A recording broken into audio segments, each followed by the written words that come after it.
Black journalist. We have with us Mr. James Farr.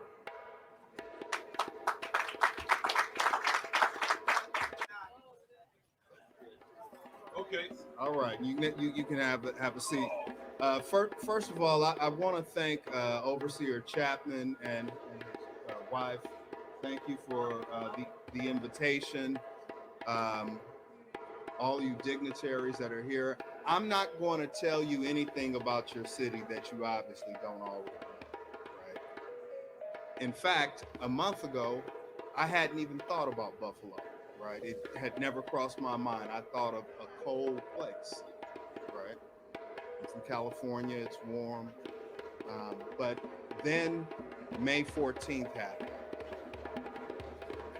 And I came all the way from California on a red eye last night, getting in here this morning to let you know that you have not been forgotten. I want you to understand you have not been forgotten.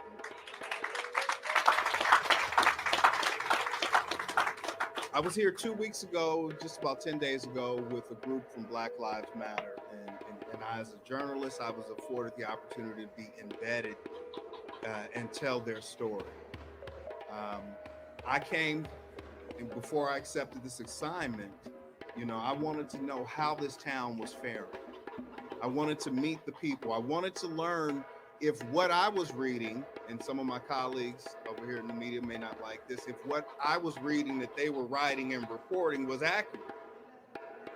How were people doing?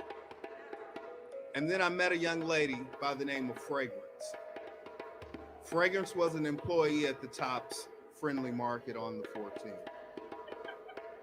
Fragrance shared a harrowing story about a white supremacist terrorist who came through that market.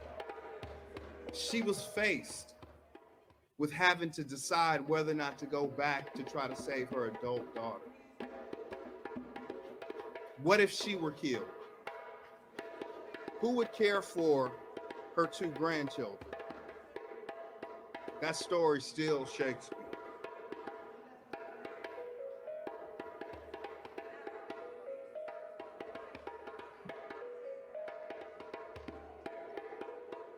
And so I noticed that it was spring here, and Fragrance had this floral dress on. But following her conversation, following her talk, there was this deep silence that befell upon the sanctuary that she was speaking in. It was heavy. The print on her dress to me started to resemble a corpse flower. Her breath emitted death. And what she wanted us to know, what I was tasked to take back, she wanted me to let people know that she's alive and that her and others survived.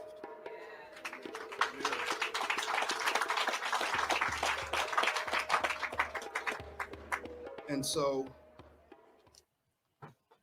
when I accepted the invitation from Overseer Chapman, and he told me that you can get anywhere in Buffalo in 15 minutes, I didn't trust him.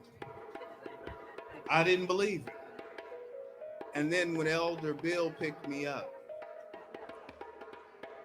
and just that fast, we had made our way into downtown, and I met three people, and I swear I knew everybody here, right? This reminded me of more of the Midwest. I had no idea of what a community. And I bring up that 15 minutes for the purpose of, it lets me know how connected this community is. How, I naively walked away from here seeing these vacant lots thinking that it was a way to decrease population density. I was clueless as to the disinvestment in your community, the systemic things. And then I started going a little further upstream, and I looked at that toxic water that has kind of nurtured the soil here in the fruit belt. And so I understand a little bit more about what your struggles are, what you've been through, what you're going through, but I'm not you. But I want you to know you are just like every other African American, every black person in this country, in that your story, although it's similar, it is unique. And so many communities suffer from what you're suffering from. I have to take a seat, and I'm gonna leave and sit down in just a moment, but I have to check my own black privileges, because I take for granted that there are 6 grocery stores within a half a mile. Every major box store that you can think of is right within an arm's reach of me and my community. And I couldn't imagine what an elder must experience in this community. And so I celebrate the work that the Buffalo Black Billion is doing. And as a journalist, I'm not bound to standards that some of my colleagues in here may be in terms of what they have to do. I'm going to tell the truth.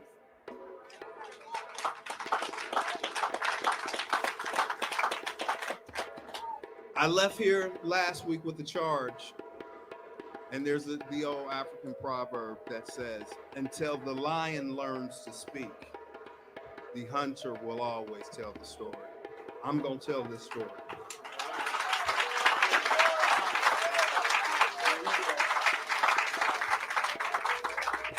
Thank you, Mr. Farr. Thank you.